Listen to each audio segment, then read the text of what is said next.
یعنی توبہ کا مطلب کیا ہوا کہ اللہ کی طرف رجوع کرنا، گناہوں کو چھوڑ کر رب تعالیٰ کی بارگاہ میں آ جانا، اس کے سامنے سر بسجود ہو جانا اور اپنی گناہوں کی تلافی کرنا۔ اللہ رب العزت نے قرآن میں فرمایا یا ایھا الذین آمنوا، اے ایمان والو، توبوا الی اللہ توبۃ نصوحا، رب تعالیٰ کی بارگاہ میں پکی سچی توبہ کرو، توبۃ النصوح کرو۔ عسیٰ ربکم، امید ہے کہ تمہارا رب ان یکفر عنکم سیئاتکم، تم سے تمہارے گناہوں کو معاف کر دے گا، ویدخلکم جنات تجری من تحتہا الانہار، اور وہ تمہیں جنت کے اندر داخل کرے گا جس کے نیچے نہریں بہہ رہی ہوں گی۔ تو سامعین محترم، پتہ یہ چلا کہ رب تعالیٰ کی بارگاہ میں جب انسان گناہوں سے توبہ کر کے رب کی بارگاہ میں آ جاتا ہے تو رب تعالیٰ اس کے گناہوں کو معاف فرما دیتا ہے۔ حضرت آدم علیہ السلام کے بارے میں قرآن کہتا ہے فَتَلَقَّى آدَمُ مِن رَّبِّهِ كَلِمَاتٍ فَتَابَ عَلَيْهِ إِنَّهُ هُوَ التَّوَّابُ الرَّحِيمُ، کہ حضرت آدم علیہ السلام نے اپنے رب کی بارگاہ سے چند کلمات سیکھ لیے، وہ رب کی بارگاہ میں پیش کیے تو کیا ہوا کہ رب تعالیٰ کی طرف انہوں نے رجوع کیا تو رب تعالیٰ نے آپ کی اس لغزش کو معاف فرما دیا اور فرمایا انہ هو التواب الرحیم، بے شک وہ توبہ کو قبول کرنے والا اور رحم فرمانے والا ہے۔ اب وہ کلمات کیا تھے جو حضرت آدم علیہ السلام کو القاء کیے گئے؟ قرآن نے خود اس کو بیان کیا کہ ربنا ظلمنا، ہم جو دعا پڑھتے ہیں ربنا ظلمنا انفسنا وان لم تغفر لنا وترحمنا لنکونن من الخاسرین، اے مولا ہم نے اپنی جانوں پر ظلم کیا، جو ہم سے لغزش ہو گئی، جو ہم سے خطا ہو گئی، اور اگر تو نے ہمارے اوپر رحم نہ کیا، ہمارے اوپر بخشش نہ کی اور ہمارے گناہوں کو معاف نہ کیا تو ہم خسارہ پانے والوں میں سے ہو جائیں گے۔ خود نبی مکرم صلی اللہ علیہ وسلم حالانکہ انبیاء معصوم عن الخطا ہوتے ہیں، خطاؤں اور لغزشوں سے محفوظ ہوتے ہیں، معصوم عن الخطا ہوتے ہیں انبیاء اور رسول،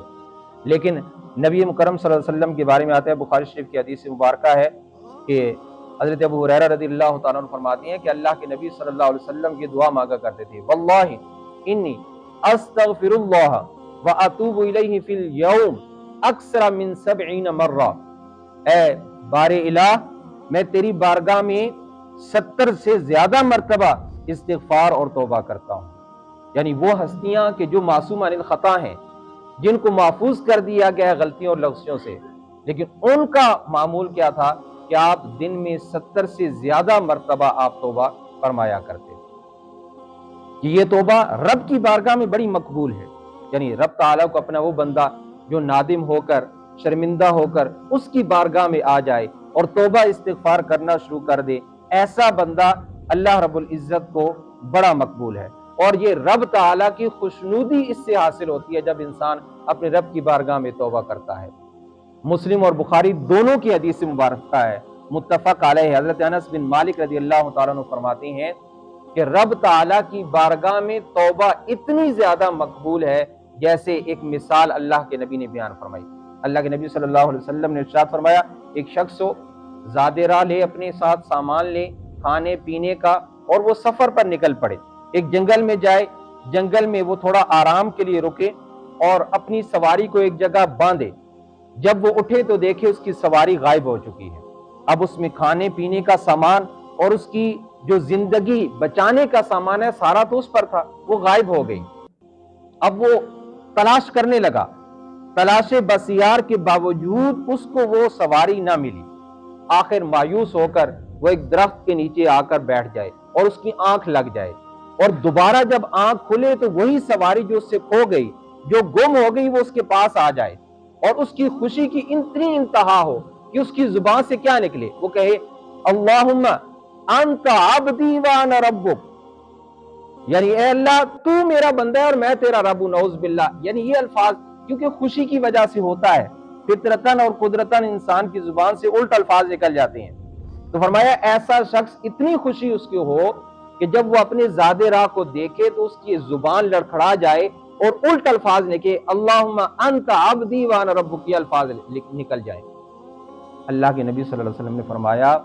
کہ اتنی خوشی اس انسان کو سامان ملنے پر نہیں ہوتی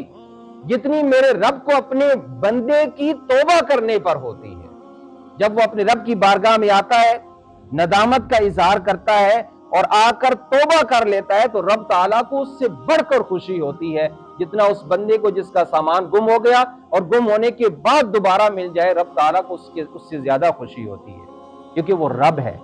اور ساری اس کی مخلوق ہیں، وہ سارے اس کے بندے ہیں۔ جب وہ اس کی بارگاہ میں آ جائیں تو رب تعالیٰ کو اس سے بڑی خوشی ہوتی ہے اور رب تعالیٰ کی خوشنودی اس سے حاصل ہوتی ہے۔